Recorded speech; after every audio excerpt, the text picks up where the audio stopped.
So we were talking about Beast Wars as a podcast about two comedians rewatching the 1990s TV series Beast Wars Transformers. Although we are discussing a children's television show, the podcast itself is not intended for children.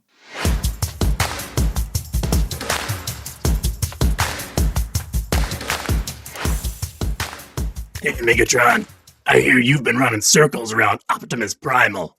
Well, I got news for you. You're dealing with Apetimus Prime now. I once flexed so hard that it destroyed both my shirt and the eyeballs of everyone in a 5-mile radius. And the only thing I like more than bananas is beating up Predacons. You got anything to say to that? Sorry, is there a mosquito in here somewhere? I hear something talking, but I can't quite see it. Yes, no, nothing. My imagination. I've never seen a tear roll out of a cybernetic eye before, but... Yes, it's always a first.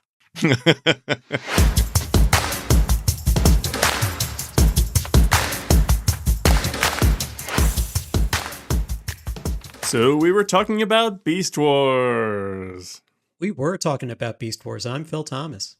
I'm Andy Hunter, and you just heard the actual David Kaye, voice of Megatron, talking to Apetimus Prime. Somehow this is real life. We were so lucky David Kaye agreed to come on the podcast and let us chat with him. And we have a full interview coming up later on in the episode, so stay tuned for that. It was very exciting.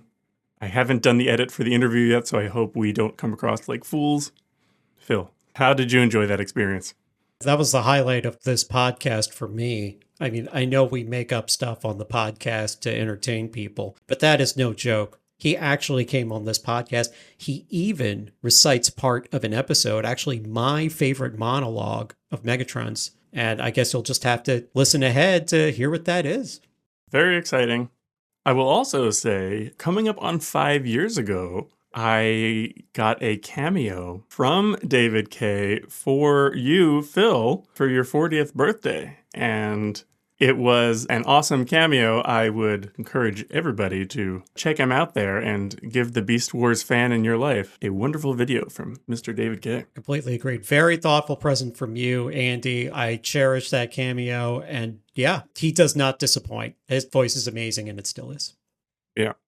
But for now, we are talking about Season 1, Episodes 25 and 26, Other Voices, Parts 1 and 2.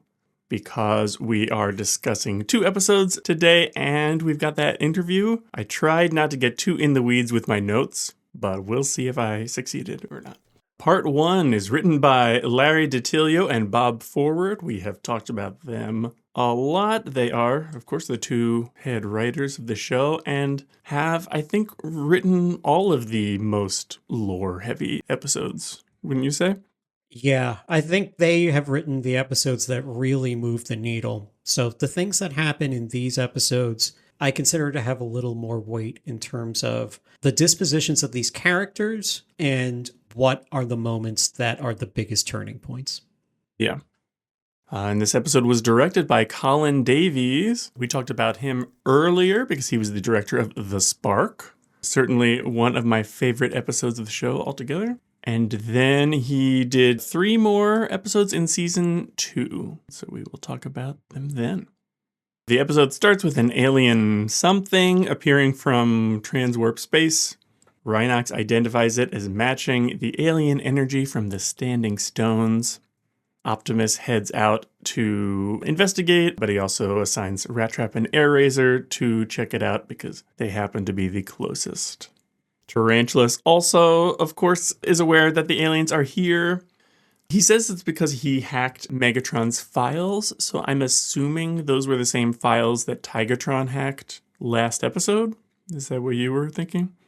It's hard to say. Maybe he was accessing some other repository. Maybe he has an even more super secret repo of data. Maybe, yeah, but since Tigatron also at the end of last episode reached the conclusion that the aliens were on their way, it seems like there's at least some overlap in the data that they saw. I did have a couple of questions about this scene. Mm-hmm. When Black Arachnia and Tarantulas are talking, I didn't realize Black Arachnia gave the idea to put the transwarp cell in a stasis pod to Tarantulas. I thought that was his plan all along. What did you think? I think she's the one who suggests using one of the empty stasis pods stored on the Axelon, because in the previous episode that introduced Inferno, Tarantulas did shoot down a stasis pod with the express intention of turning it into an escape ship. And then even earlier in this scene, he has his computer calculate when the next stasis pod would drop out of orbit. So I think he already had the idea to use a stasis pod. It's just that Black Arachnia says, well, we don't need to wait for one of the ones in the sky. We can get one of the ones that the Maximals have. That said, I did wonder if his computer can calculate when the next stasis pod will naturally, when its orbit will decay. Why can't the Maximals do that? They're always surprised when a stasis pod is coming down. Yeah, that doesn't make sense. The only way I could rationalize it is the Predacons always just seem to have more access to telemetry data than the Maximals do. Like when Cheetor teleports into their base, he has to look at their computers to see that there's an energon vein running beneath both bases. So I'm assuming the Predacons just always, it's the Death Star, and they just happen to have all the data about everything. Yeah. That would have been interesting if the balance of power the show set up were that the Predacons always had consistently more firepower, but the Maximals consistently had better tech because they were a research vessel. I guess the Predacon ship theoretically has more firepower, but when you've got like Optimus and Rhinox on the ship, you're not lacking for individual firepower for sure. That's interesting. I guess in some ways I figured the Beast Wars might be over if the Maximals had the advantage. I think one of the narratives about evil is, despite the fact that they seemingly have more firepower and more access to information, they can't defeat the Maximals because they don't know how to deploy those things. They can't effectively because they're evil. Yeah, that's true. I guess the greatest advantage the Maximals have is teamwork and legitimately a common cause. Anytime the Predacons have any real edge, they're suddenly at each other's throats. Indeed. Yeah, it's a shame that none of the Maximals thought when they were looting the Predacon ship back in Victory to just take a bunch of transwarp cells and either turn all of their stasis pods into transwarp-capable escape ships, or even just do one and then have it go to Cybertron and then come back with a rescue. Because even in Victory, they said, well, we've got the Axelon space ready, barely. If any little thing happens to it, it will never fly again. Even after that episode, it seems like their transwarp drive still worked. It was just the actual flight capabilities didn't. So it seems like even then they could have taken out one of the transwarp cells and rigged it to a stasis pod. Yeah, I don't think they managed their resources very well on that one. Yeah, they were too busy, I guess, making ballistic shields and then immediately throwing them away. Now that we have these shields, let's put them in the hold. Yeah. While Tarantulas and Black Arachnia are discussing that, naturally Megatron is spying on them, and he plans to incorporate their treachery into his own agenda. And he assigns Waspinator to go investigate this alien anomaly.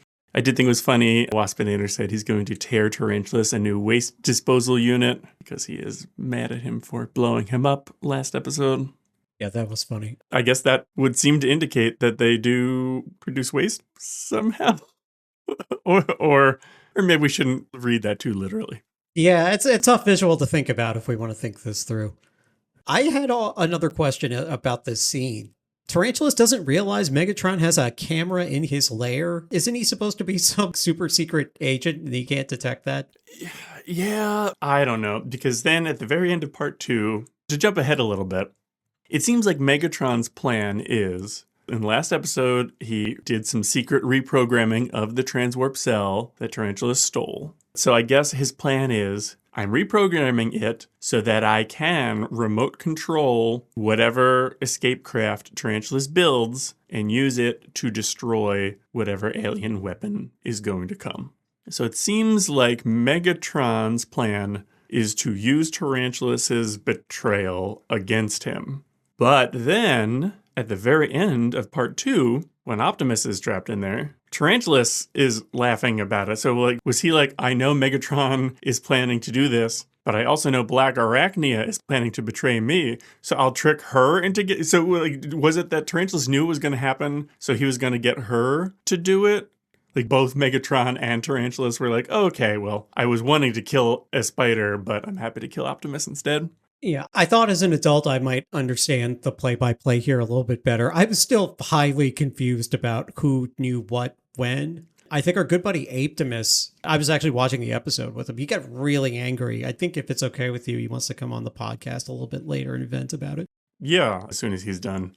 Looks like he's making a list of grievances against Megatron, and so we better let him get that out of his system. And I think then he'll be ready to have some more constructive talk. Okay, yeah, I apologize if you hear crates of Energon being smashed in the background. There's nothing I can do about that. I kill you, Megatron. I kill you. It is what it is. In fact, I see him, not only is he breaking crates of Energon, he's taking crates of other stuff and smushing them down into cubes of Energon and then smashing those. So, man, he's just having his feelings right now. Those are some dense crates he's smashing open, so that's pretty impressive. Saying I sound like a bug. Tell you what bugs me. You, and the way you hurt my feelings.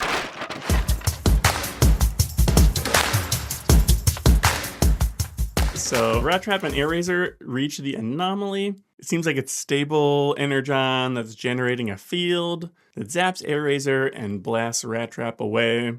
First, Air Razor transforms into robot mode to scan it. And even though we've seen her hawk eyes zoom in on stuff really far away, I guess they can't do like multi-spectrum energy scans or something. So that's why she had to transform. But also, she was like, oh, it's charging up. From that point, I was immediately like, grab Rat Trap and fly away. Yeah, that was a little bit silly. Shame to see her get taken out like a chump. And unfortunately, it is not the only time it's happened. Doing her best impression of Tigertron there. Hey, yo. Well, at least she still actually hits people when she shoots at them. Yeah, she doesn't miss often. I do have one comment about this. I think this is where Optimus says, just what we need, a visit from a landlord. Yeah, or earlier when Rhinox is like, yep, the aliens are here. Well, if this is the landlord, shouldn't he ask that landlord to fix up some things? If Apetimus were there, he'd be like, listen, I've had a look around this planet, and I have to say, a few things here and there are not up to code. Did you notice all the mountains explode if you breathe on them? That's not a bug, that's a feature. All luxury planets have exploding mountains. Okay. My mistake. So the anomaly grows a big mushroom-shaped structure around itself and Air Razor. Waspinator shows up then. He punches Rat Trap, which makes him fly back several feet. So I guess Waspinator is stronger than I thought. But then again, I guess so is Rat Trap because he kicks Waspinator in the groin, which makes him like fly backwards several feet and flip around in the air multiple times. About that scene? Sorry, you were about to say something. Well, I wonder if we have the same thought, is that Rat Trap kicks Waspinator in the groin twice in that fight, and both times Waspinator reacts as if he had testicles. Just like all wasps. Yeah. Wasps and robots, both well known for having testicles. I look at that, I rolled a little bit, but I guess if they're trying to borrow from the Looney Tunes playbook, they may not have had a choice. I had another observation at this moment. So, you know, Rat Trap's move when he transformed into beast mode and rolled end over end bowling into Waspinator? Yeah, he learned that back in, was it Call of the Wild? Was that the episode where they were stuck in beast mode for a while? Oh, good point. I didn't realize that he had learned it there. I guess my observation was that this is foreshadowing his vehicle mode in season 2. He gets wheels. Yeah, that could be a way to look at it. So I have seen people online say that in interviews, the writers of the show said that the reason the Transmetals have their supplemental vehicle modes is because the transwarp explosion, because it's like timey-wimey, it pulled some elements of previous vehicle modes they had on Cybertron before the Beast Wars. That's never said in the show. And honestly, I think some of the evidence, like it takes Rat Trap and Cheetor a little bit to get the hang of their car modes and flight modes respectively anyway. So I think that if they had experience doing that before, you'd think they'd have said something like, oh, it's like back on Cybertron or something. But yeah, it is interesting to think about. Maybe Rat Trap previously, had some kind of car-like mode. And so he's reusing a tactic that he used to be able to use in that mode. Yeah, that little bit of his personality or his past coming out. I do kind of like that. Yeah. So eventually Optimus shows up, but they can't get into the mushroom until the Predacons arrive, still acting peacefully. Scorponok is able to use a poison sting from his tail to open up the mushroom because it's immune to energy weapons, but not biological weapons. That's the only time I actually remember Scorponok doing anything with his scorpion tail. You'd think he would have been shooting that a lot, but usually he's just, as we've said before, he's the missile guy. Maybe it's like Fine China. You only bust it out for guests. Yeah. Optimus and Rat Trap head in. The aliens have been zapping Air Razor, and it seems like in so doing, they have perhaps learned the Cybertronian language because for a while we've been hearing them speak and it's some sort of alien language, but then finally they say Cybertron, which I think maybe serves the dual purpose of showing now they know the language, and two, do they recognize the planet Cybertron? Do they have some history there? I don't remember if we ever actually learned of there being any connection between the aliens and Cybertron. I do want to get into that a little bit once we get a little further in the episode, so let's put a tack in that for now. Okay. So Rat Trap takes Air Razor out, and Optimus stays because he says the aliens deserve answers if this is their planet. I do really like Optimus. He's such an idealist. He always wants to give peace and communication a chance. It is a shame that he is never in a situation where he is able to negotiate with someone who's dealing with him in good faith. It's always like he's dealing with Megatron, who can't be trusted. He's dealing with aliens who just view them as bugs, basically. I love the guy. His speech there is really kind of powerful. He says, you with all your might, even you have no right to kill these innocent animals. Yeah. And when he said that, I was just like, hell yeah. He understands that they've done wrong on the planet, but he's still going to abide by his principles and values and just be like, you can't do this. And then when they telegraph that they're going to do it anyway, that's when he goes apeshit. Exactly, yes. So the aliens use a hologram of Unicron to speak with Optimus because they scan him. And I'm sure this is an Optimus body horror moment when we see the light shooting out of his eyes and mouth while he's being scanned. They say we recognize Unicron as a figure of authority when we scanned your data tracks. So that's why we're using this to speak to you, because we have no physical form that you could comprehend. I remember thinking it was really cool to see Unicron displayed in cutting-edge CGI back in the day when I first saw this episode. It's pretty badass. Oh, real quick though, while they're scanning him, Optimus is screaming in pain. I did find it funny. Megatron's like, would that I could have that sound to lull me to sleep each night. He's such a sick, evil fuck. So I love that line. And then I watched that after we had our interview with David Kaye. And then I pictured David Kaye in the booth saying that line. I was having so much fun thinking about that. Yeah. So like you say, they are going to, quote, sterilize the experiment because the Maximals and Predacons have corrupted it. What do you think their goals were for Earth? So they put all this energon on the planet, and they put the standing stones and the floating island. Do you think they were doing experiments just to see how whatever life would eventually evolve on the planet would deal with those things? I don't think it's ever implied that they put all the life on Earth. That's a good question. And I also have a related question. When they say there is more danger than you know, what are they referring to specifically? How much do they know and not know about the situation? Yes, I was wondering that too. Yeah, I don't think we ever really find out what that means. Maybe it would refer to the fact that the Maximals and Predacons, unbeknownst to them, have time traveled to get here, and so they're messing up the time stream. But as far as we know, I don't think the aliens are themselves time travelers, right? Barring evidence to the contrary, I would assume that they're just contemporary to this moment in time. So actually, I didn't take that. When they said that we have no form that you would understand, I assumed that that implied that they were transdimensional. And what they did on the planet was that there's some, from a literary perspective, I feel like there are some monotheistic themes that are at play. With them seeding the planet with Energon is kind of like them creating the Garden of Eden.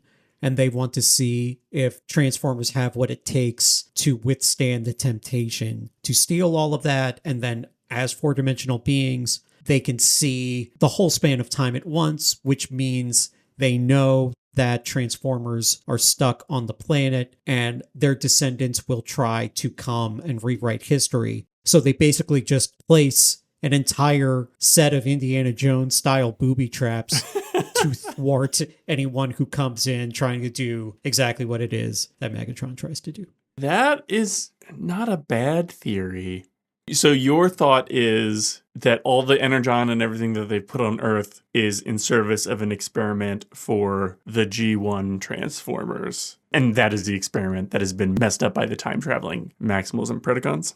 No, it's an experiment for their entire history as a species, their entire lineage. Do your people ever learn? Do you ever grow out of your warlike ways? And when you come to this planet full of Energon, does somebody resist at some point? And that's the point at which we will realize you've evolved to the next level instead of finding all of this Energon and fighting each other with it.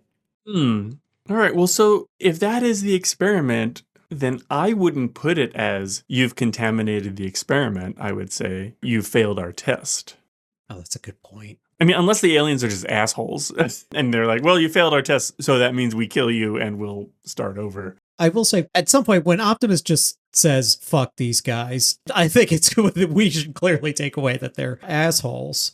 So do you have an angle for the sterilization? What do you think the experiment was? Yeah, I don't know. The nearest guess I have is that they maybe just wanted to see how the life that would naturally evolve on this planet would respond to the Energon and the other, mysterious stuff that they put there. Ultimately, it's a MacGuffin. Like, the show is not about what the experiment would have been. It's about how our protagonists handle this obstacle that is now put in front of them. So I realize we don't really need to get into it. No, I think this is definitely worth getting into. And just talking to you, I can give you a hot take. Okay.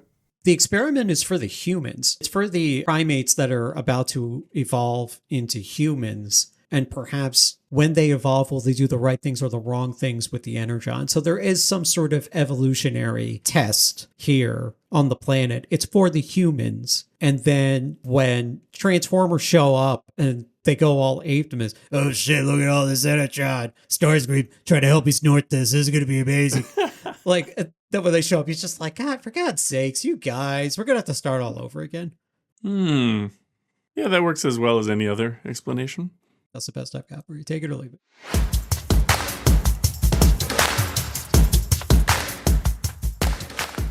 But so anyway, they peace out. And then I think Optimus does get a few points on the Apetimus threat level when he just literally flexes himself out of those alien bonds. So he is on his way out of the mushroom. Meanwhile, the Predacons have attempted to take Rat Trap and Eraser captive. But Rat Trap manages to make Scorponok shoot Megatron in the chest with one of his missiles, which I guess, even though it seems like Scorponok can fire them at will, it's actually activated by a reflex of how far he opens his claw, which is why Rat Trap is able to make it shoot. Yeah, I thought that was weird. I actually logged that under inconsistent weapon power. Yes, and also because even though it does blast Megatron very far, it doesn't leave him with a gaping hole in his chest like it did with Cheetor. So either it's an inconsistent weapon or Megatron's chassis is just sturdier than Cheetor's, maybe. I'll give you inconsistent weapon power on that one. So they defend themselves from the Predacons. Optimus breaks out and he's like, shit's about to go down, guys. The quote-unquote termination sequence begins with the mushroom shooting a beam at the hollow moon, which then sheds its moon-like rock surface to reveal a big alien array. The stasis pod's orbit destabilizes, And while Rhinox is trying to track it, he and Dinobot are taken out by tarantulas and Black Arachnia, who have breached the Axelon. And unbeknownst to them, Inferno is also following them. Like Air Razor earlier, it was sad to see Rhinox and Dinobot go down like chumps. Yeah. Not putting up a fight at all. That was brutal. But this was an intimidating sequence. I really loved the writing in the camera angles when the surface of the second moon rolls back to show all of those alien beam thingies with Earth in the background. And then all of a sudden, the Preds bust in and immediately subdue Dinobot and Rhinox. That hit pretty hard. Oh, yeah, for sure. I remember feeling like this was all really epic back in 96. So that is the episode itself. Do you have any other points before we move on to Beast Wars Bingo? Now let's move on to Beast Wars Bingo.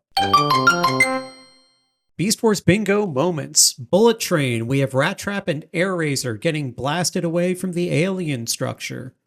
We did not have hanging precariously. Animal looking to the sky. I didn't log anything here, but it should not surprise you that we have some in the next episode. Yeah.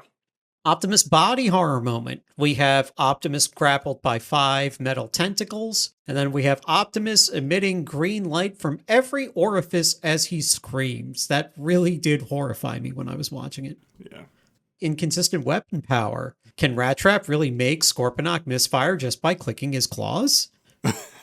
2 shots from Rat Trap completely incapacitates Pterosaur. And I've made an excuse for Rat Trap on occasions that if he charges his gun before firing, it's more powerful, but he clearly did not have time to charge his gun for that powerful shot. Yeah, one presumes perhaps Pterosaur was just remembering how thoroughly Air Razor had dismantled him in her first appearance, and so he was just already really scared, and just when he had any excuse to pretend to be knocked out, he took it. Maybe that's what happened. I'll take that in lieu of anything else, because I have no other explanations. And just a lot of people get taken out with 1 or 2 shots immediately. I think you already mentioned Rhinox and Dinobot. I get the narrative reasons why that happens, but that's still a little sus. Yeah. Stolen catchphrase. Ours is not to reason why, but to blow this joint before we die. That is a literary reference to Alfred Lord Tennyson from The Charge of the Light Brigade, which is often misquoted. The quote from the poem is, "Theirs not to reason why, theirs but to do and die." Highest Apetimus threat level hit. It is pretty badass facing down the aliens in beast mode and then busting out of the tentacles. I love that. He says, "F you, F these guys, I'm out." He busts out of the alien structure. That was so good, I gave it a 2.5. Yep. I mean, on like a normal person scale, that's a 15. But yes, obviously, the Apetimus curve is very steep. So yeah, I think a 2.5 is very respectable. Yeah. Oh, hey, Apetimus just overheard us saying his name. I think he wanted... Somebody talking about Aptimus over here. Hey, Apetimus, yeah. How you doing, man? You feeling a bit better? I'm okay. I am in my feelings a little bit from the terrible thrashing I got verbally, but I do have some other comments about the episode I'd like to furnish you with, if I could. Yeah. Now, brother, I've got a question. It really grinds my gears, both literally and figuratively. What does Megatron know and not know? He seems to know everything. How the alien structure will work. Does he know one of the moons is fake? Do they know they're on Earth? Man, he's so annoying. Hey, Megatron, why don't you try not knowing something for a change? Like me, because I keep it real. Real uninformed. It is hard to believe that the same guy who was taken out with a nuclear fart is also the same guy who is playing this 8-dimensional chess. Maybe he's trying to compensate for the shame of that moment. Would you like to play Maximize versus Terrorize? Yeah. Okay. Andy, how many times was Maximize said? I know there was certainly some going back and forth between beast mode and robot mode, but the episode was so jam-packed with stuff, I think it might have only been said once. I'm going to guess maybe when Optimus was transforming to bust himself out of the tentacles. So I'm going to guess the one time. That is exactly right. It was said once, and it was said once at that moment. Very good. All right. Okay, now, how many times was terrorize said? Ooh. I'm going to guess it was not said at all. Again, I know there was going back and forth, but I think everything was just moving too fast. So I think 0 times. As far as I can tell, that is also exactly right. I did not record a single time terrorize was said. Wow, you've really honed your game over the course of the season, Andy. You nailed it today. Thanks. Yeah, I think it depends a lot on how much of it is a filler episode where they're all blind and you can add a couple seconds here and there by having them say maximize and terrorize. Fair enough. Well, they squeeze in a lot. Oh, yeah. And speaking of squeezing things in, is now a good place to squeeze in our interview with David Kaye. Sounds good to me. Let's hear it. All right, listeners, here you go. Again, we were so excited to talk to David Kaye. Here is our conversation with him.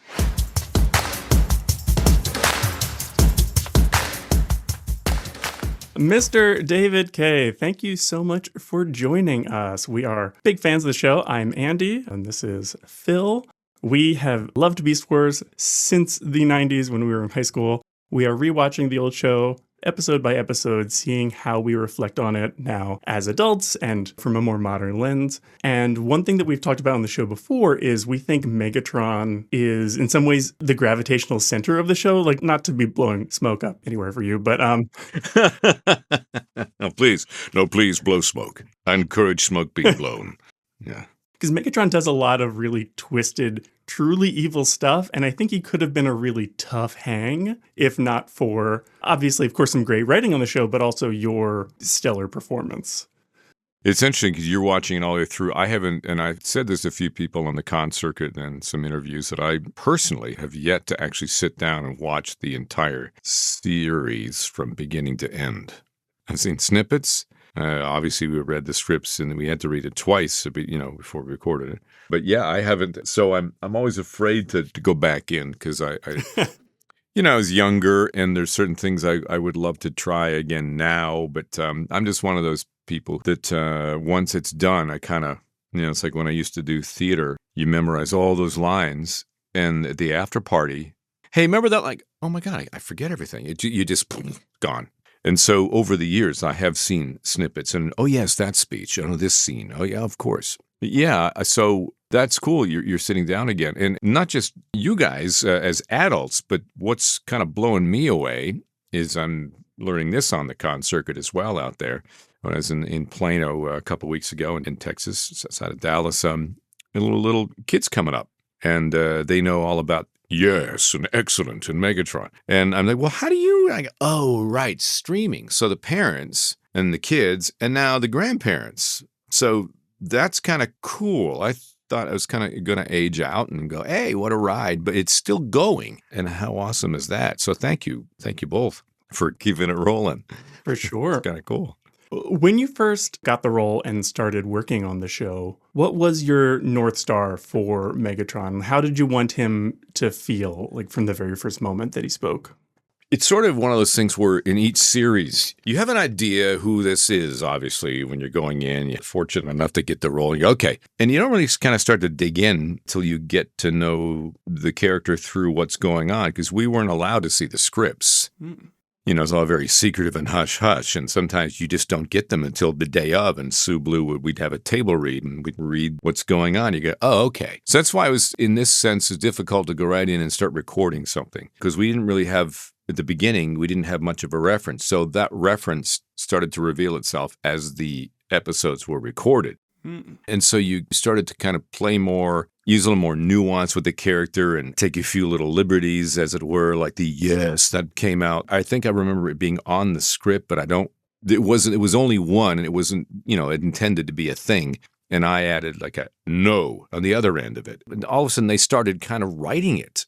So he developed over the course of a few episodes. I'm like, all right, I got to handle it. And the writing you're right, is key to all of this stuff, to great storytelling. And Larry Dittillo and Bob Forward, I thought, were among the best. And they had that little bit of humor in there in the first season, and which is fun. But it was all very Shakespearean. And at the time in the 90s, I had a good friend, he's passed now, long gone, and Neil Freeman, who was a teacher of Shakespeare and of voice. And he's very British and a wonderful gentleman. And so I was studying Shakespeare at the time because it scared the crap out of me. And this character, to me, I think you guys may have picked up on it too, that first season, of course, is written very Shakespearean. It has that flow, the debate, and Megatron by himself in his lair. If I do this, this will happen. To be or not to be, that is the question. Nobler mind to suffer the slings and arrows of a rageous fortune, or to take up arms against a sea of trouble. Scorponok, put that down. You know what I mean? It's just all slowly kind of opens up like a good wine. Sorry to use that analogy. Mm-hmm. At least that's what you hope. Yeah. It could all go very wrong the other way, but we were fortunate. We had a great team of people around us. So, David, this is a great segue. Did the writers ever start writing to your Megatron? Did your performance change over the course of the series? How Megatron was written or how his arc evolved over time? Yeah, sure. They have ideas what the story wants to go. But if you, like, for example, again, I go back to the years. Cartoons are only like 22, 21 minutes. So you can't be playing around with the words too much because they have literally have only 21 minutes of whatever it is. So it was very fortunate they actually kept that in. So they wrote a little around him, and I think they too will, when characters start to develop, they will pick up on those nuances, and the good writers will throw that in. It becomes the soul of the character. And one of the things that's kind of cool what they did, because I think they really wanted to, be able to write for these characters. Who are they? As they came in, I think it was episode 1 or 2, they filmed us all. And it was old-fashioned video cameras. And they got our little movements, like the Megatron, Commander Rat Trap. His little hand goes up, his little arms. And Scorponok with the, and so they will write and animate to that. That's what they're looking for. They're looking for the humanality or the soul of this character. And that's, as, again, the season starts to evolve and you get into episode 2 and 3 and 4, and like, what about, he does, and the writers will hone in on it too and craft it. Cool. In those recording sessions, were you approaching Megatron as over-the-top pure evil, or as you were saying, the Shakespearean hero of his own story? Like, what was your internal relationship with him starting out, and do you feel like that changed over time as the show went on? Yes. So these characters in their own minds are neither good nor bad. They're doing what they believe is right. And so we perceive them as, he's evil. Well, to him, he should be the winner of the Beast Wars, and this is the way I want it. The Maxwells have a different idea. Optimus Primal's in the way. And to Primal and to Big Gary, I'm in the way. So you can't really play it, or it just sounds kind of screamy, two-dimensional, and, who is this? Why are you yelling at me?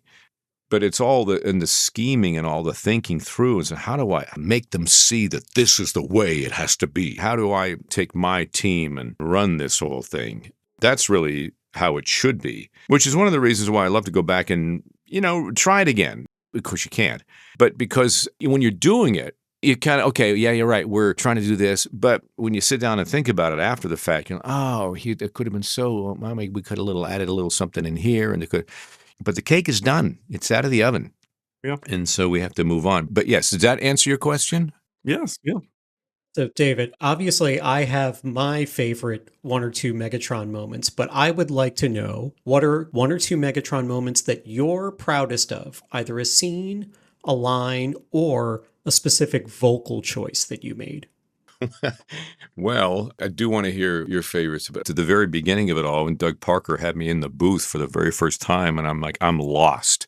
Early in my career, I'm like, you want to read for the main characters. But this is early on, and I had all this stacks of paper of these characters. I'm looking through, and I go, I have no idea. My heart's beating fast. I walk in, Doug Parker's, all right, what do you got? And all I could think of at the time was Anthony Hopkins and Sean Connery, because I was a big fan of their work and still am. So, he was a dinosaur, a lizard. Like, what if I just sort of, come up with this and add a bit of a lisp, for the Connery thing, this sort of.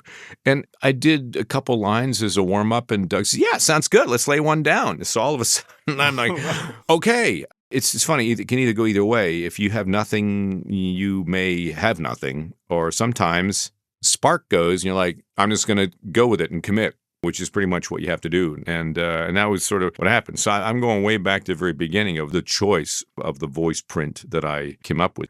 They seemed to like it. And then the callback, and then I got hired for Megatron. There's some great scenes. I love the golden disc, and I am Alpha and Omega. The beginning of that whole thing was really fun.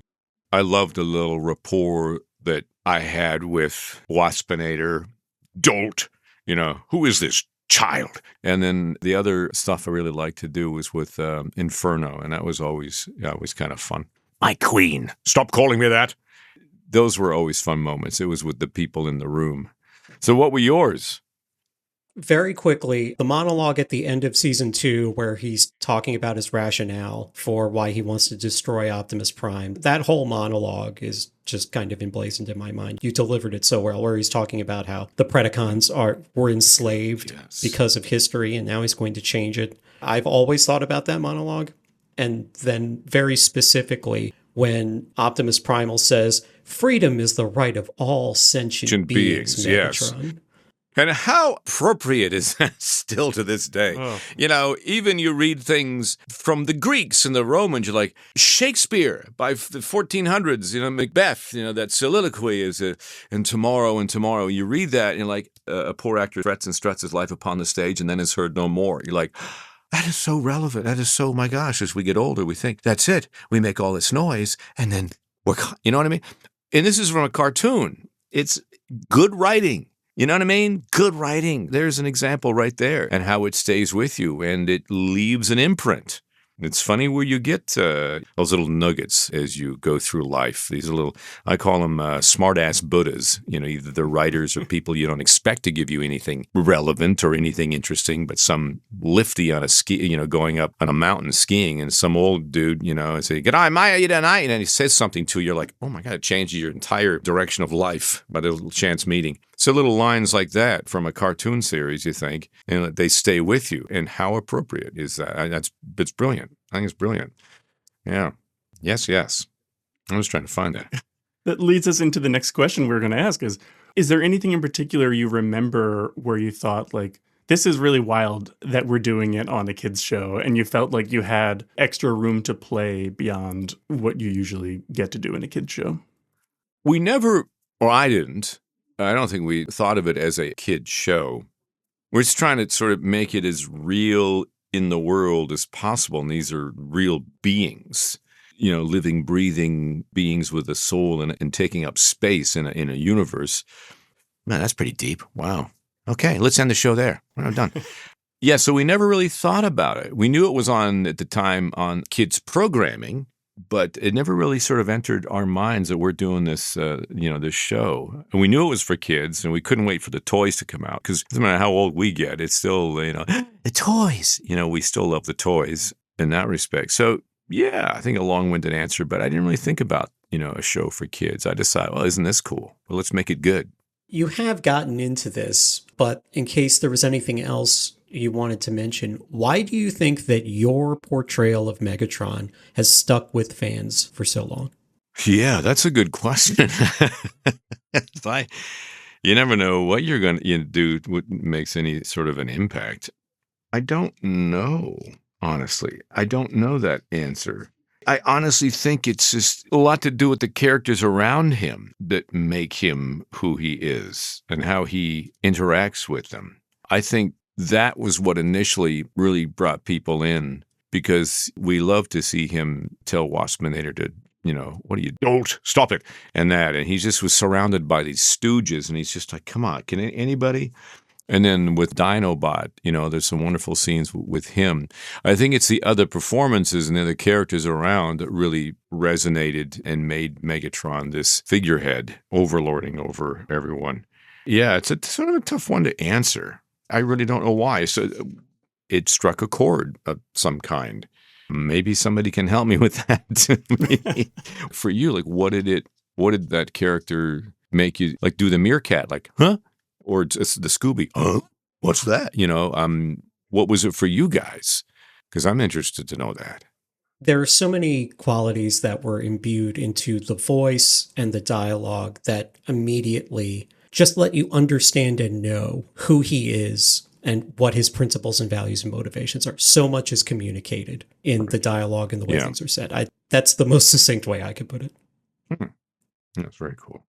Yeah, and I just like the kind of going back to what you said about how you played him Shakespearean and you weren't approaching him as just this screamy, evil character, that he was so sure of himself, like silky in a way, and he can be like really fun to, like, you don't root for him because, he wants to do evil things, but he's always like just fun to be with and watch on screen. Yeah, it is. He is fun. Those characters, like, what are they going to do next, or what are they going to have them do next? And again, that's the whole team. But I think I think you kind of hit that on the head there. Like, it's a watchable character, just like we see real people on screen. That we say, oh, she's or he's or she's so watchable, you just can't take your eyes off them. And I think it's one of those characters. And I think the animators were quite talented, and they were able to capture that on screen as well. I mean, that's all part of it, So I know we are running short on time. We are? What the heck? I'm just trying to find that end of season. Why can't I find it? Why? It should be easy. It's a season, end of season 2 monologue from Beast Wars, right? Yes. Yeah. Like, why is that so difficult to find? Oh, looks like Phil just pasted something into the chat. If you do want to see it. Let me see. Here it is. Yes. Now enter these hallowed halls. A conqueror, yes. Autobots and Decepticons, still frozen in emergency stasis, awaiting a moment 4 million years hence, when they will awaken to start the Great War. The Great War. With the Autobots defeated the Decepticons, and thus the descendants, the Maximals, rule we Predacons. Archaic energon guzzlers. How dare they! That's for fun, huh? Wow. For the glory of the Predacons, for the Cybertron that is rightfully ours, and mine to rule. Farewell! Yeah. Say goodbye to the universe, Maximals. Yes, the future has changed. The Autobots lose. Evil triumphs, and you no longer exist. Yeah. Pull my finger. Shut up, Gary. Yeah. Man, reading those again, it's like, damn, man, they wrote some words. Yeah. Absolutely. It's safe to say that everyone hearing this podcast right now is a huge fan of yours. Is there anything that you would like to plug? What should I like to plug? Pokemon. They allowed me to come play in the Pokemon franchise, and so I'm in the new Pokemon Horizons, another white-haired anime character, mysterious. He's interesting. That's out there right now. His name is Gibeon. I'm still playing Vision, but on the younger side. Iron Man and his amazing friends, and I'm the only adult or symbiote in the room. And that's out there right now. Evergreen Hills is out there. I play the Timekeeper. It's on the Chick-fil-A app, which is interesting. It's a cartoon series, a beautiful series they did. Gosh, what else is there? If you haven't seen the What If episode, where I get to reprise my role as Arishem from the Eternals, and it's really quite something what happens in that. Oh, yeah. I really enjoyed doing that, the What If episode with Arishem. An anime feature a friend of mine, Todd Haberkorn, directed and threw me in the mix, playing the English dub of one of my favorite actors, a Japanese actor. His name is Yakusho Koji, and the movie's called Scarlet. It's a theatrical release. It's quite something. Speaking of Shakespeare, I play Claudius in this series. It's really quite good. Yeah, that was kind of cool. So that's out there. There's other things that I can't speak of as we're working on as we speak. There's some appearances coming up. I'm doing another RetroCon in Dallas, in Irving, Texas. It's right there outside of DF May 2nd weekend. June, we're in Saline, just outside of Little Rock, Arkansas. And then the weekend after, I think it is, we're in Washington and Puyallup up north for a big cool convention up there. We got Montreal Comic-Con this summer in July, 5th weekend. followed by Toronto TFCon the following weekend in Toronto. We're in Orlando this year. We're in Virginia Beach in August. Orlando's October, I think. There's a couple other ones hovering around, but a busy schedule year for appearances. So, check the website, check the socials. That's at DKV. What is it? How do I spell? At DKAYEVO on Instagram. Yeah, always stuff going on. And I forget most of it from day to day. So. Well, that busy schedule, I think, means we should not keep you any longer. Thank you so much. Well, you're very welcome. This is a huge get for us. As we said before, we're big fans of yours. Thanks, Andy. Thanks, Phil. It was awesome. You guys are great. Thank you so much, David. No worries. No worries at all. It was fun. Predacons terrorize and transform and roll out with the other guy. Yeah.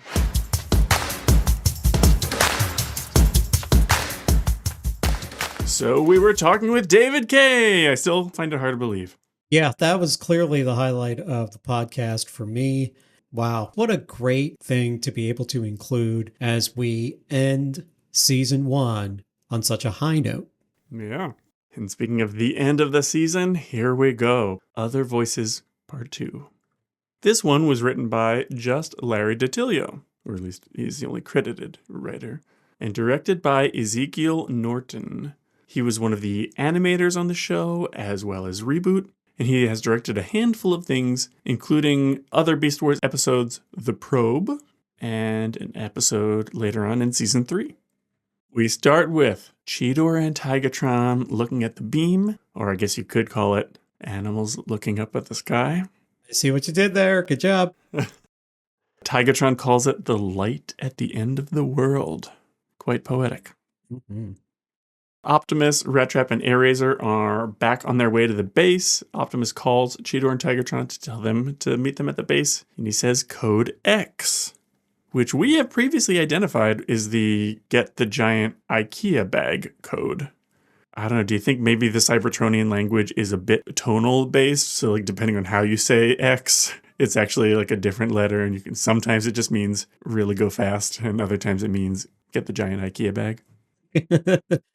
When he said Code X, he did have Rat Trap on his back, so maybe that was just his way of covertly saying, somebody get this giant 6-foot rat off my back. Yeah, that makes sense. The false moon transforms by collapsing and spreading out like a steamer basket, basically. And I remember thinking this sequence with it transforming was so epic when I first saw it. It was amazing.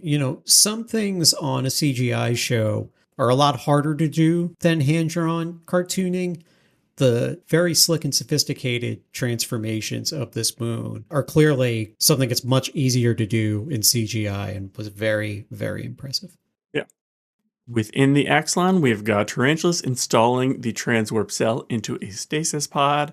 Black Arachnia is getting ready to betray him. But then Inferno shows up and attacks both of them. He shoots Black Arachnia back, and he sets Tarantulas on fire. And I guess on Cybertron, they don't teach stop, drop, and roll. Because he just runs until he slams into a wall.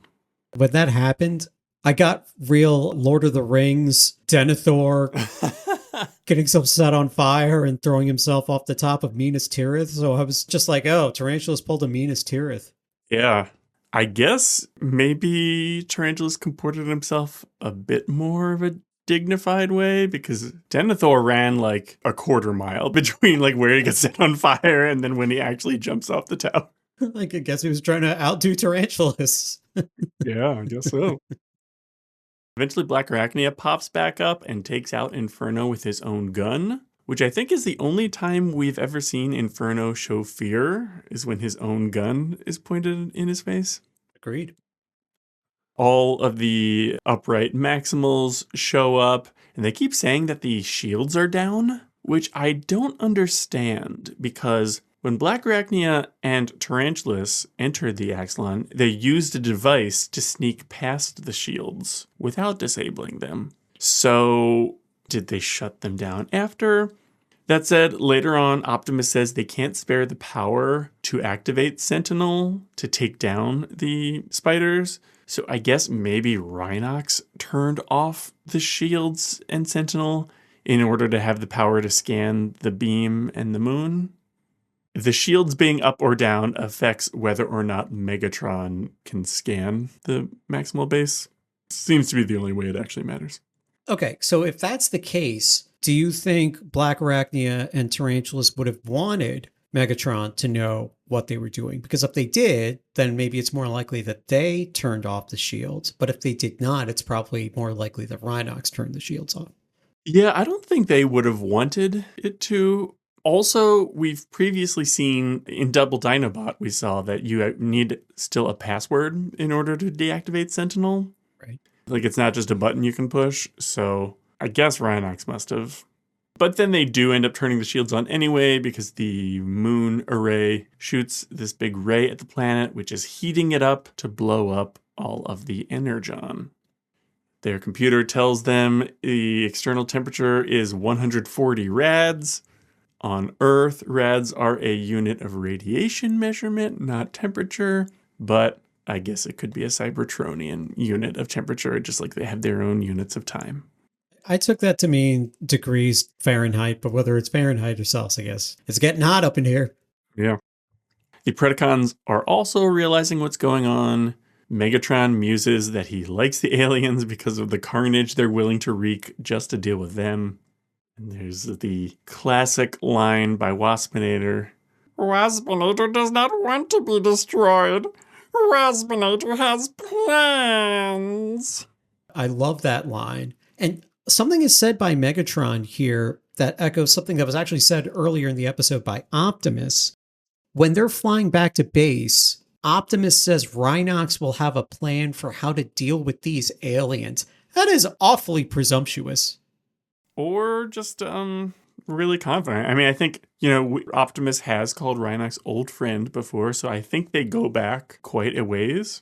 So I think he's just that confident in Rhinox's abilities. And maybe that's why he didn't put Rhinox in command in Chain of Command when his disembodied voice called them on the phone and put Rat Trap in charge. Maybe because he knew Rhinox will need to focus his attention on the tech solution to this problem, and he can't be wasting his time babysitting everybody. That actually does make sense.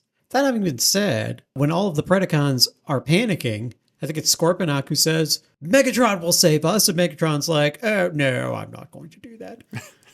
Yeah. Cool as a cucumber, that guy. Cheetor and Eraser. Airazor, are they the ones who are hunting for the spiders, I think? Mm-hmm. Airazor has a feather-decorated gun, which I think this is the only time we see that, because usually she just shoots darts out of her forearms. And that wasn't something from the toy either, so I guess they just thought this scene looks better if she's, like, holding a gun, like she's pointing it around corners and stuff. Yo, I completely missed that. I remember the shot of both of them pointing guns at Black Arachnia's head. I totally missed it that, yeah, she does not have a handheld gun like that. Good catch. So the Maximals capture Black Arachnia. They learn about the souped-up stasis pod. Optimus plans to fly it up to the moon and destroy it.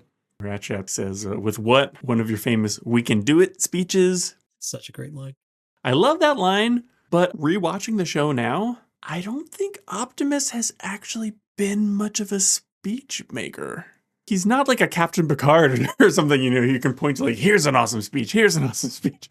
If he ever has speeches, they're more like, I'm a Maximal, I have to give peace a chance. That's a good point. That having been said, I laugh because he does say lots of things that convey that spirit. So from that angle, I still thought it was very funny. Yeah, for sure. Can I mention one other thing? The line when Black Arachnia says, did you know we have a truce? I thought was very funny when she said that. And both guns were pointed at her head. Yep. And Optimus asks Black Arachnia, will it fly? And she goes, of course it'll fly, you ape. She says that as a pejorative, except he is an ape. That was a pretty funny meta joke. Yeah. So Optimus is going to fly it up and use the transwarp cell to create a transwarp explosion, set on a delay so that he'll pop the hatch and fly back before it explodes. Black Arachne says, you realize this is crazy?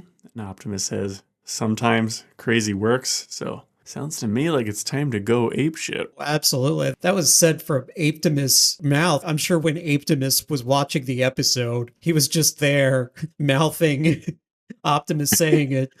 Sometimes crazy works. Yeah. A couple of other notes here. It's interesting that Optimus comes up with the engineering solution to solve this problem in the absence of Rhinox, showing his flexibility as a leader. He rises to the occasion. I think that's another cool leadership moment, an underrated moment for Optimus. Yeah. Also, Black Arachnia says it's coded to only respond to me. And, Optimus is bigger than Black Arachnia, right? Yeah. In this moment, he pushes other Maximals aside and grabs her by the throat and pulls her up to his face. And he says, well, coded to respond to me. I was like, holy shit. This dude is not playing around. Yeah. I think he also like grabbed the top of her head as well. It's like, no, you're going to look me in the eye. Yeah. Do you think Aptimus is in control right now? He's definitely channeling Apetimus, I think for sure. He's remembering, hey, remember back in guerrilla warfare when I single-handedly took out the entire Predacon operation?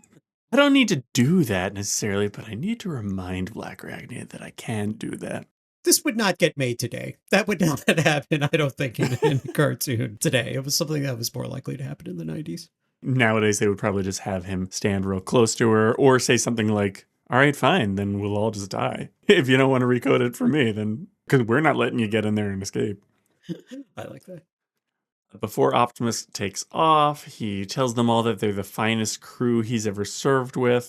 I was sad that Rhinox and Dinobot weren't there for that moment, but then Black Arachnia mocks it as being sentimental slop, so it was very satisfying to see Airazor punch her out. Yeah, and it's better to see another female robot punch her out as opposed to another male robot. That made me feel a little less uncomfortable. You know what? I am not the authority on this, but I don't know if you're going to have a female bad guy. Is it too much of a retro chauvinist thing to say that a male good guy can't hit her? If they're kickboxing, that's one thing, but the visual of a female getting punched in the face, I think, that really is kind of like, I don't know about this. So I'm glad Airazor did it. Well, yeah, especially it also being played off a little bit as a gag or something. Yeah. I did have a couple of other notes about things that were happening at this moment.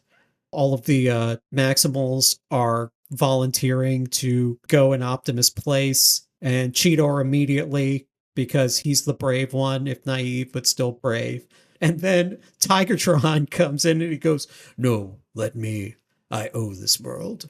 I thought that was his way of saying, no, let me. I suck. It won't be that much of a loss. Optimus says something about how small the pod is and he has to fold up his robot feet a little bit just to get in. And then Black Arachnia says, cozy, like a coffin. And Cheetor just growls at her. Yeah. I love that. And then when they're all saying one last thing to Optimus, farewell, come back to us. Rat Trap makes a joke. But Cheetor just shakes his head and looks at the floor rather than address Optimus. And that touched me. It shows that he cares so much that he's speechless and he just can't fathom that this is happening right now. Yeah. Also, while this is happening, or a little bit ahead, Rhinox comes to a little bit and says in the CR chamber, Optimus. Yeah. So I think it's foreshadowing that he's trying to find Optimus psychically. There's some part of him. Mm. You know how you wake up a minute before your alarm goes off when you're asleep? Somehow Rhinox can tell, even though he's powered down, something's going wrong with Optimus. And it also shows, it's foreshadowing that he will go out and try to find Optimus's soul in the afterlife and bring it back to her. Previously, Rhinox, at one point when given a hard task, was like, man, I gotta be a miracle worker to do this. Well, buddy, you go and pull souls back from the afterlife, you're gonna get a reputation as a miracle worker. You're a victim of your own success. Yeah, there's nothing this dude can't do. Yeah. Except apparently deal with being snuck up from behind when he's inside his own base. Tough look for my guy, Andy. Yeah. Yeah, especially like because he had he grabbed his gun and he started shooting before he was even facing them. So like maybe that's how the shields went down. Is just he shot the controls with his Gatling guns before he finished turning around. That's like how I shoot in like a Soulsborne game or Helldivers 2. I'm just so panicked. I just start Yeah. shooting before the gun's out.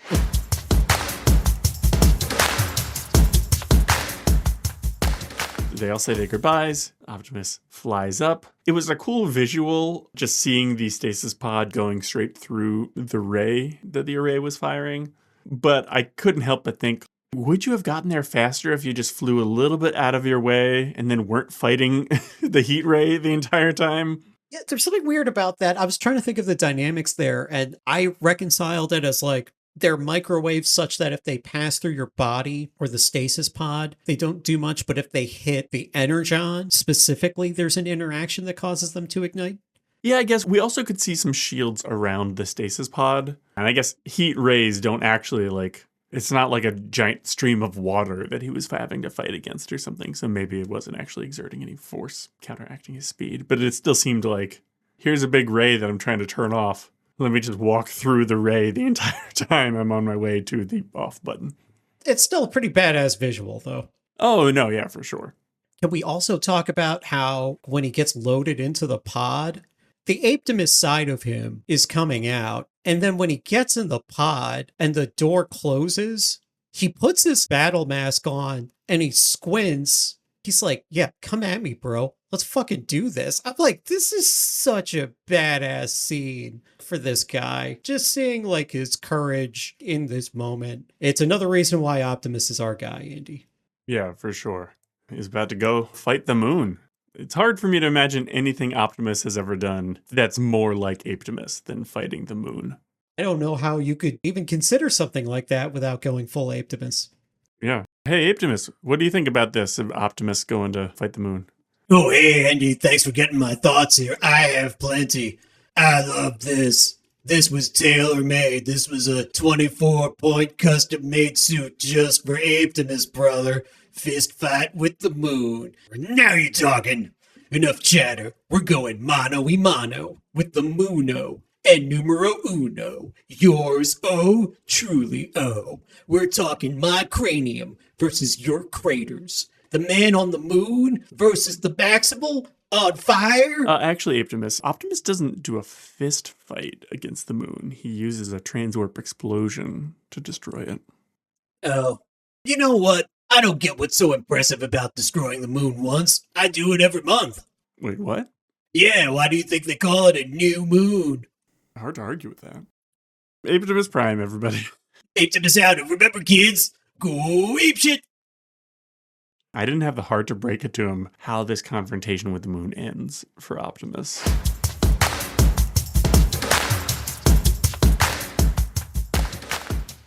Optimus finally gets in range. He activates the blast countdown, but the hatch is sealed.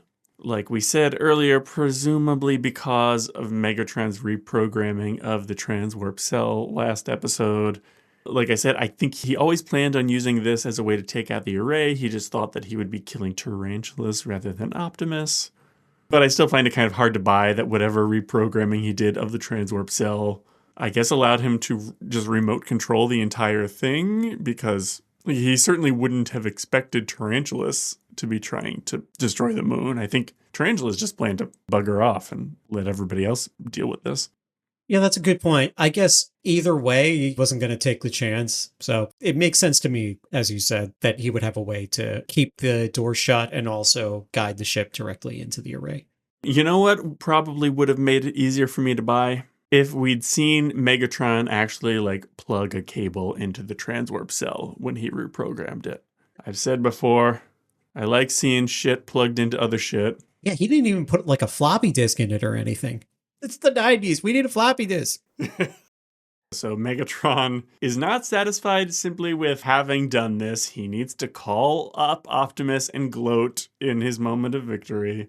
The Beast Wars are over. You lose. Given the what felt like 10 years between season 1 and 2, that was such a baller move for his final line of the season. And yeah, what an asshole. Appearing to your biggest rival and rubbing it in right before they're about to die. You just want them to know it was you. Listen, I love Megatron, but there are some moments where I'm like, this guy is just, what a jerk. Yeah. And then, of course, we have Optimus's most famous line, which is, Megatron! We quoted that famous line of Optimus's many, many times in high school and the 30 years since. Just before the countdown ends and the explosion, you actually can hear, if you listen really closely, glass breaking, which I never caught myself, but then I saw some people on Reddit talking about, so I listened for it this time. So I think that was Optimus finally managing to punch or shoot through the hatch. It just was too late, unfortunately. that's horrifying. And then the end? Question mark?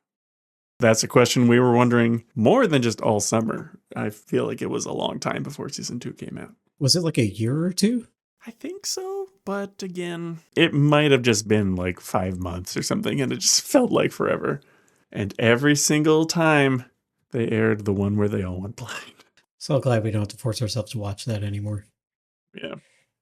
Oh, but listeners, during our little hiatus between seasons, while we build up a bank of new episodes, I will be dropping back into the feed each week our review of the one where they all went blind again. Yeah, so you can relive the experience that we did. This is a rewatchables podcast after all. Exactly, yeah.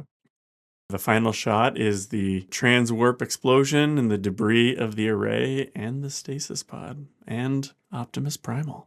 I think if you look closely, there's some piece that flies by that may or may not be his chest plate. Yeah, I think so. That's gross. Yeah, Would you like to play some Beast Wars Bingo? let's. I recorded no bullet train moments, no hanging precariously, animal looking to the sky. First, Optimus, Air Razor, and Rat Trap in beast mode all look to the sky. And then later, Cheetor and Tigertron look up to the moon. Hmm? Optimus body horror moments. We all know what that is. He is blown to a million pieces while screaming at his biggest rival. Inconsistent weapon power. Inferno being shot once in the face with his own gun completely incapacitates him. His gun is really huge. It was like half the size of Black Arachnia herself. So I don't think we've ever seen Inferno get a point blank hit on anyone with that gun. So I guess we don't have a point of comparison. You're right. So it couldn't be inconsistent if we haven't seen that situation before. Well, how about this? Inconsistent weapon power. Is the moon really powerful enough to set all the Energon on fire? I mean, really?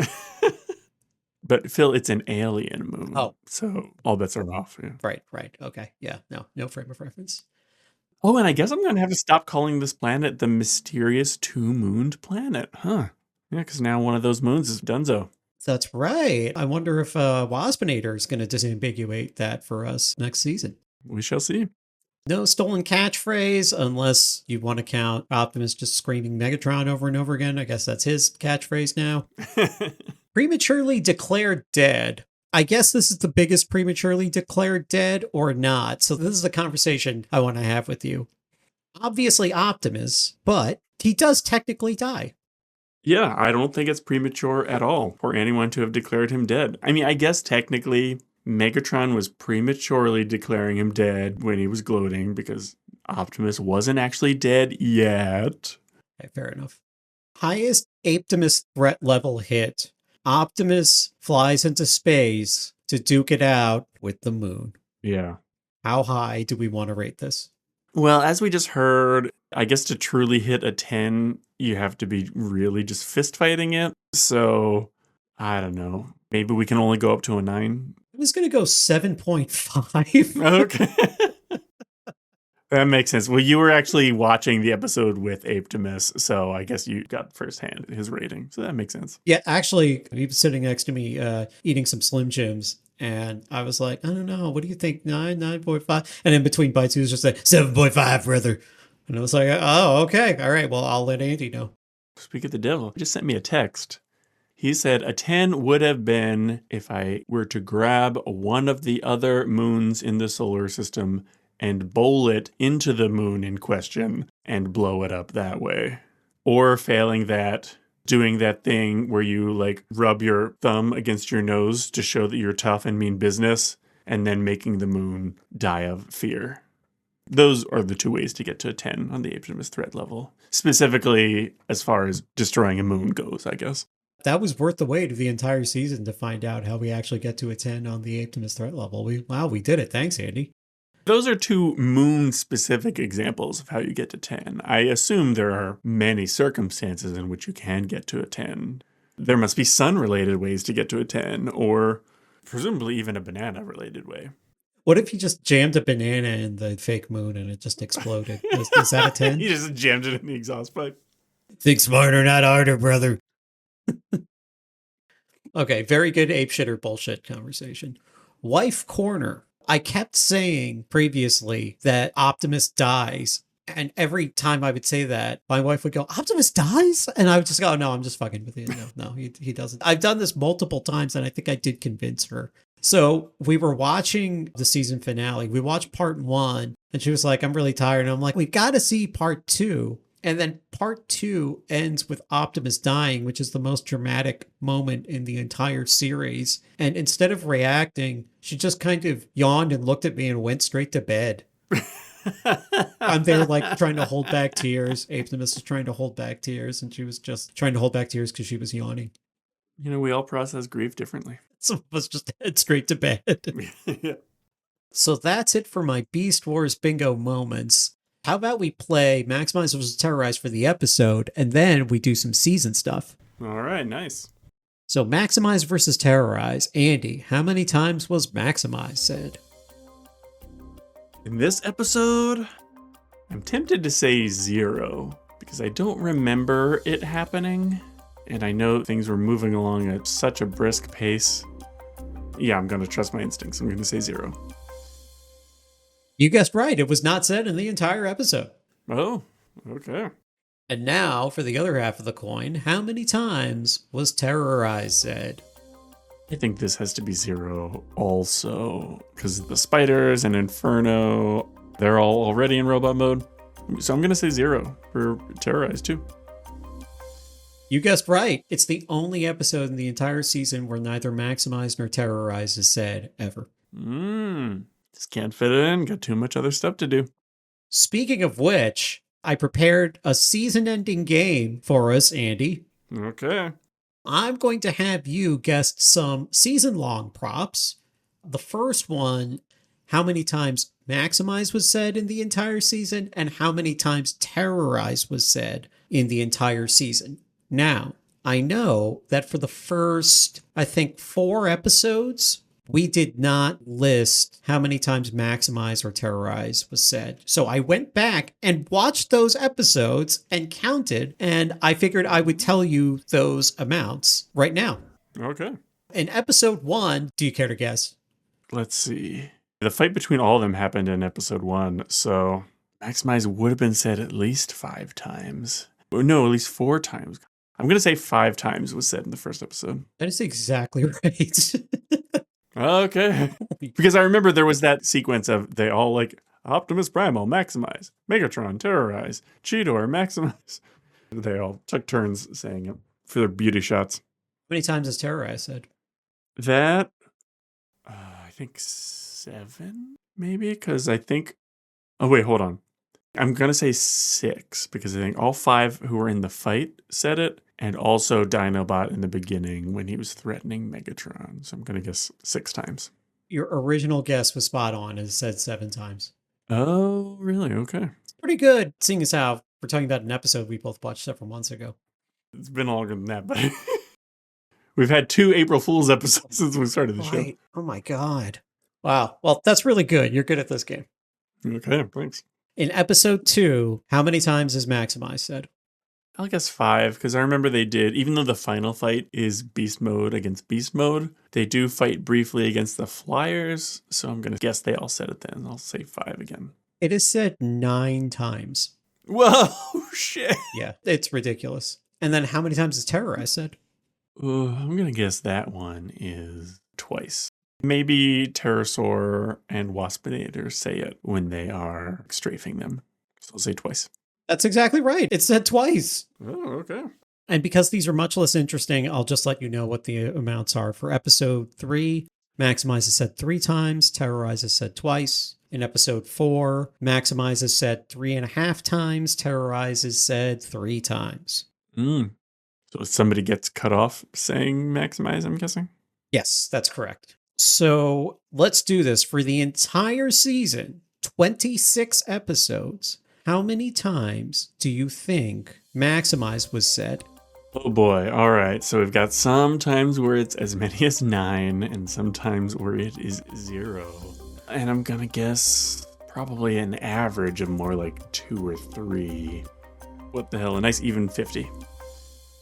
So I guessed 57 before doing the math. Okay. In the entire season, Maximize is said 82.5 times. Oh man, you're kidding. Yes. And maybe we'll get into why and some of these other prop questions I have for you. Okay. Now, for Terrorize, how many times do you think that was said over the course of the season? I'm going to guess that Terrorize is said much less frequently. I'll guess, let's say an average of 2 per episode. So I will guess 52. Okay, I guessed 32, and you got very close. It is said 48.5 times. Oh. Oh, and I remember, yes, the time it was said half a time was when Pterosaur was about to transform, but Rhinox was strangling him. We had a whole conversation about that. Very good. Okay, all right. Looks like you're ready for the next set of questions if you remember that. In how many episodes was Maximize never said? Well, I think you just... Oh, wait, no, you told me the only episode neither was ever said is the finale. I'll guess 2 episodes. Very close. It's 3. Ooh, okay. Maximize is never said in episode 18, episode 22, and episode 26. Okay. How many times was Terrorized never said in an episode? And I guess this might be more. So I will guess 4 episodes. You are right. It is more. It was never said 8 times. Whoa, wow, okay. What is the most times Maximize was said in a single episode? Well, first of all, we're only counting the fully produced episodes, right? We're not counting the unearthed episodes that we discovered last week because there were some crazy numbers in those. So I'll say the most number of Maximize was said would have been 9 in Beast Wars Part 2. You're close. The most times Maximize was said in a single episode was 11. 11? Damn, which episode was that? It was episode 11, The Probe, because Because they kept trying to transform, but they were locked thanks to the lens. That's right. Well done. Now, what was the most number of times that Terrorize was said in a single episode? I'm going to guess the 7 in the Beast Wars Part 1. That is correct. The highest number of times that Terrorize said in a single episode was episode 1 when it was said 7 times. Okay. And if for every episode you added up the number of times Maximize and Terrorize were said, which episode has the highest total and what is that total? All right, so let's see here. So we already know Beast Wars Part 1, we've got 5 Maximizes and 7 Terrorizes, which gives us 12. But the Probe already gets us to 11 with Maximize alone. So I'm thinking the Probe takes it with 13 altogether. Believe it or not, in episode 11, Maximize is said 11 times, Terrorize is never said. Ah! And in episode 2, where Maximize is said 9 times, Terrorize is only said twice. Right. That leaves the episode with the highest combined total of Maximizes and Terrorizes said is episode 1 with 12. Oh, that was close. And that's it. Those are all of the Beast Wars bingo questions that I could come up with for the entire season. You've played a really great season, Andy. You've had many of these counts right on the head of the nail, so I give you props for that. Well, thank you. So what do you think your favorite of some of these categories was? Like, what's our favorite bullet train? Because we got a lot of those to pick from. Definitely the web. Is that the one where Tarantulas abducts Cheetor in his Dodge Ram conversion van and is then going to try to molest him? Try to suck him, yeah. Just because they do so many different, shots of the same. yeah, Yeah. of both of them diving away from it. That is by far my favorite bullet train moment. Yeah, that is a good one. I think maybe my favorite of the ones we actually saw might have been the one that gives this category its name in equal measures when Cheetor is running from the blast and he says bullet train coming through. That said, I think maybe my favorite is the one we didn't get, because had Optimus in the end of this episode been able to pop that hatch, that would have been one hell of an explosion to be doing a bullet train flying away from, you know? Wow. Thank you for giving me that visual. That would have been the one to end them all. Yeah, for sure. You know what? Point to you, because the bullet train shot that you mentioned is in the intro to the show. Oh, yeah. Yeah, you're right. Do you want to do this for any other categories? What was our favorite? Do you want to do animal looking to the sky? You know, we're always talking about Optimus body horror, so I think we have to pick our favorite Optimus body horror moment. Do you want me to read through all of them from the season? No, I think for me, I don't think anything is going to top where he's held by all the tentacles and light is shooting out of every orifice. You know, obviously him being discorporated in chain of command is maybe more objectively scary, but we don't see it happen. You know, it's just we're told he's discorporated. Whereas here we see him getting scanned and probed and light shooting out of everywhere. Yeah, I agree. That's the stuff that'll give you nightmares and leave you traumatized for the rest of your life. Yeah. I mean, unless you're, I don't know, maybe 5 to 10 years older than us and you saw Transformers the movie in theaters, in which case the original Optimus Prime dying and becoming gray. G1 fans will give you that. Yeah, that one is pretty horrifying. But he didn't have green light pouring out of every orifice. That's true. And Optimus Primal, being a gorilla in that moment, he actually had more orifices for light to pour out of. We didn't see it, but just off screen, there was light just shooting right out of that ass. Thank God we don't have that visual. Well, I don't know. Any fans of the show, if you're artistically inclined, go ahead and draw us a picture of Optimus Primal, green light shooting out of his butt. Or not. Or do. Either way. The highest Apetimus threat level hit for the entire season was 7.5, where he goes out to duke it out with the moon. Although I think my personal favorite moment of Apetimus threat level probably is guerrilla warfare, where he single-handedly takes on all of the Predacons. Yeah, it's cool they let us get to see him go full Apetimus. Yeah, it truly, I guess, is just his restraint and his respect for life that keeps him from just doing that all the time. Yeah, although it does raise the question, like, if he's basically like a scientist explorer, why is he packing so much heat? He's got to make up for all the Tigatrons out there. He fully redeems himself in the rest of the series, so. Yeah, can't wait to see the great stuff Tigatron gets up to in season 2. Yeah. Any last thoughts before we end season 1? I never thought we would get here. Yeah, thank you everyone for listening and sticking with us. It has been really fun. Very excited to get into season 2. It's been a while since I watched season 2, so I'm very excited to see it again. My recollection is that it is much faster paced than season 1, and it just feels like it's full speed ahead all the time. Also, I guess it's half as long as season 1, so we'll go through it faster for that reason too. Definitely quality over quantity, though. Oh yeah, for sure. Like I said, I think we are going to try to bank a few episodes so that when we do come back, we'll be on a bit more of a regular schedule. But yeah, really excited to be wrapping up season 1 and diving into season 2 soon. Andy, I just wanted to thank you for making this happen. This has been really fun and a great way for us to stay connected. Also want to one more time shout out David Kaye for providing the highlight of this season. We really appreciate your time and, of course, all of the work that you did providing us some amazing memories with a transcendent performance of Megatron. Yes, indeed. Everyone, go check David Kaye out and all the stuff that he plugged and his usual socials and stuff. So thank you all for listening. Please subscribe, rate the podcast wherever you download it, and spread the word. you can reach out to us at beastwarstalk@gmail.com, especially if you have any questions or thoughts for Apetimus Prime, and he will answer them on the podcast. You can find us on Instagram and YouTube. Until next time, I'm Andy Hunter. I'm Phil Thomas. And now we have talked about all of Season 1 of Beast Wars.